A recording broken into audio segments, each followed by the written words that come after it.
In this module, I would like to discuss bivariate regression. So the basic model introduces basic properties. Bivariate regression uses a line to summarize relationships. Now you may be used to the formula for the line from your old algebra days as y equal mx plus b. But statisticians prefer this representation. Y, which is a dependent variable, equals a plus b times x. A, in this formulation, is the constant or y-intercept. It's the value of y when x is 0. Obviously, if x is 0, the b times x drops out, and we have the y-intercept or the constant. The workhorse of regression is b, or the regression coefficient. The regression coefficient communicates the change in y for each unit change in x. And we'll see in a few minutes, it's actually the average change in y for each unit change in x. So just to summarize this part of the presentation on bivariate regression, this is a formal representation here. Y hat, y little hat on top, this is the estimated value of y. A hat is the mean value of y when x is 0. And sometimes regression just has to estimate this because there may not be any cases for which x is 0, but regression will estimate that value of y hat anyway. And then again, here's the workhorse. B hat is the mean change in y for each unit change in x. Every time x goes up by 1 unit, y changes by b hat. I should emphasize all the terms on the right-hand side of a regression equation are expressed in terms of the dependent variable. A hat is the value of the dependent variable when x is 0, and b hat is the change in the dependent variable for every unit change in the independent variable. And then, of course, prediction error here is represented by E because the formula wasn't perfect. There was some error involved in the predictions.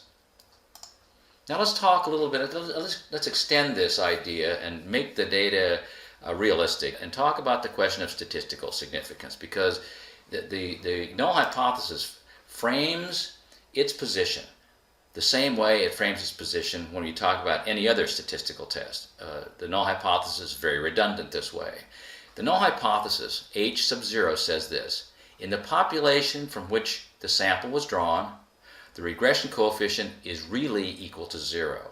This is just another way of saying that the mean difference between two cases that differ by 1 unit on the independent variable in the population is truly 0, and that the regression is a flat line. As you change x, you do not change y. And further, the observed value of b hat, or the regression coefficient, according to the null hypothesis, was produced by random sampling error when the sample was drawn. So in every other way, this is perfectly consistent with how the null hypothesis states its position in all other statistical tests. Now, b hat is a mean, as I've been emphasizing here. It's the mean change in y for each unit change in x. So you can apply the same tools, the same skills that you learned in comparisons of means to understanding statistical significance in regression analysis. Because, like any mean, b hat has a standard error. It has a standard error associated with it. So if we get a value for a regression coefficient, we know that that's a point estimate, but there's a bandwidth around which the true value of b can vary depending on how much error is contained in our estimate. So here's the formalization of how we calculate a t-statistic in regression to assess statistical significance.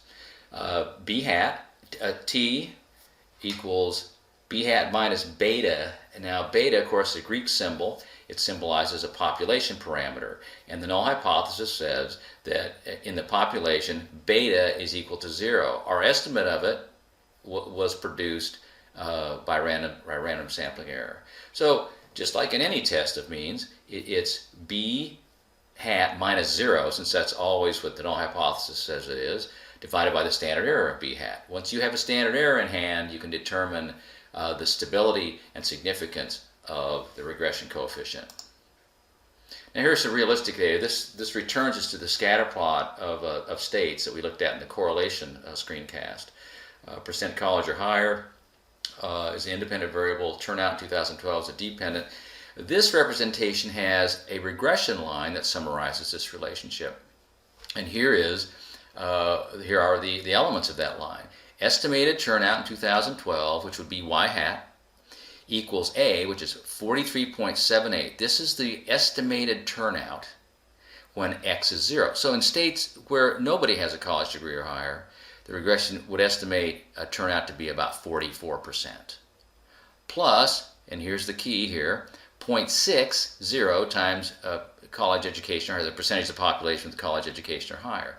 Translation, for every 1 percentage point increase in a state's population that has a college degree or higher, turnout goes up on average by 0.6 of a percentage point.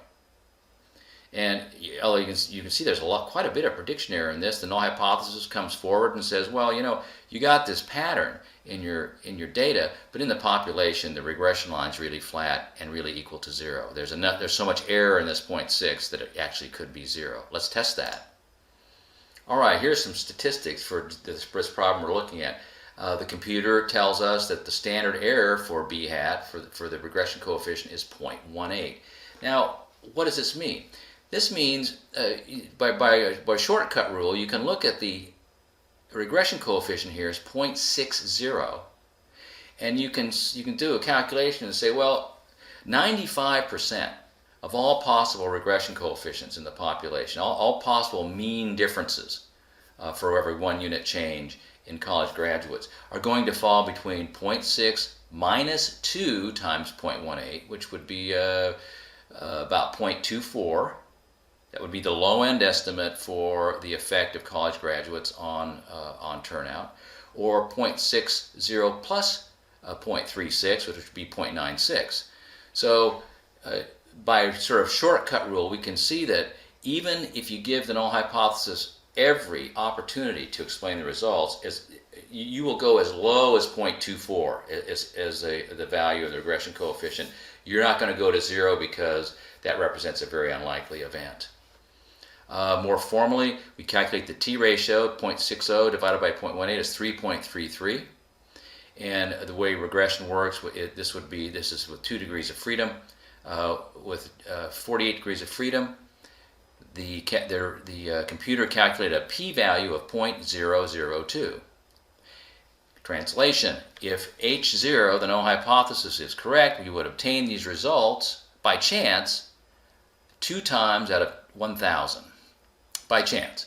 So of course, because 0.002 is less than 0.05, we would reject the null hypothesis and say, just to review, the informal plus or minus 2 shortcut rule, 95% of all possible random samples will yield regression coefficients in the range between 0.6 minus 2 times 0.18 at the low end, and 0.6 plus 2 times 0.18 at the high end. So just quick and easy, between 0.24 and 0.96. H0's lucky number, the number that would have to be, if the 95% confidence interval included 0, we could not reject H0, the null hypothesis, because the null hypothesis is lucky numbers in that interval. But it's not within our range here, so we would reject the null hypothesis. And then, of course, the computer returned a p-value of 0.002, or interpretation, under the assumption that H0 is correct. Chance processes would produce these results 2 times out of 1,000 by chance.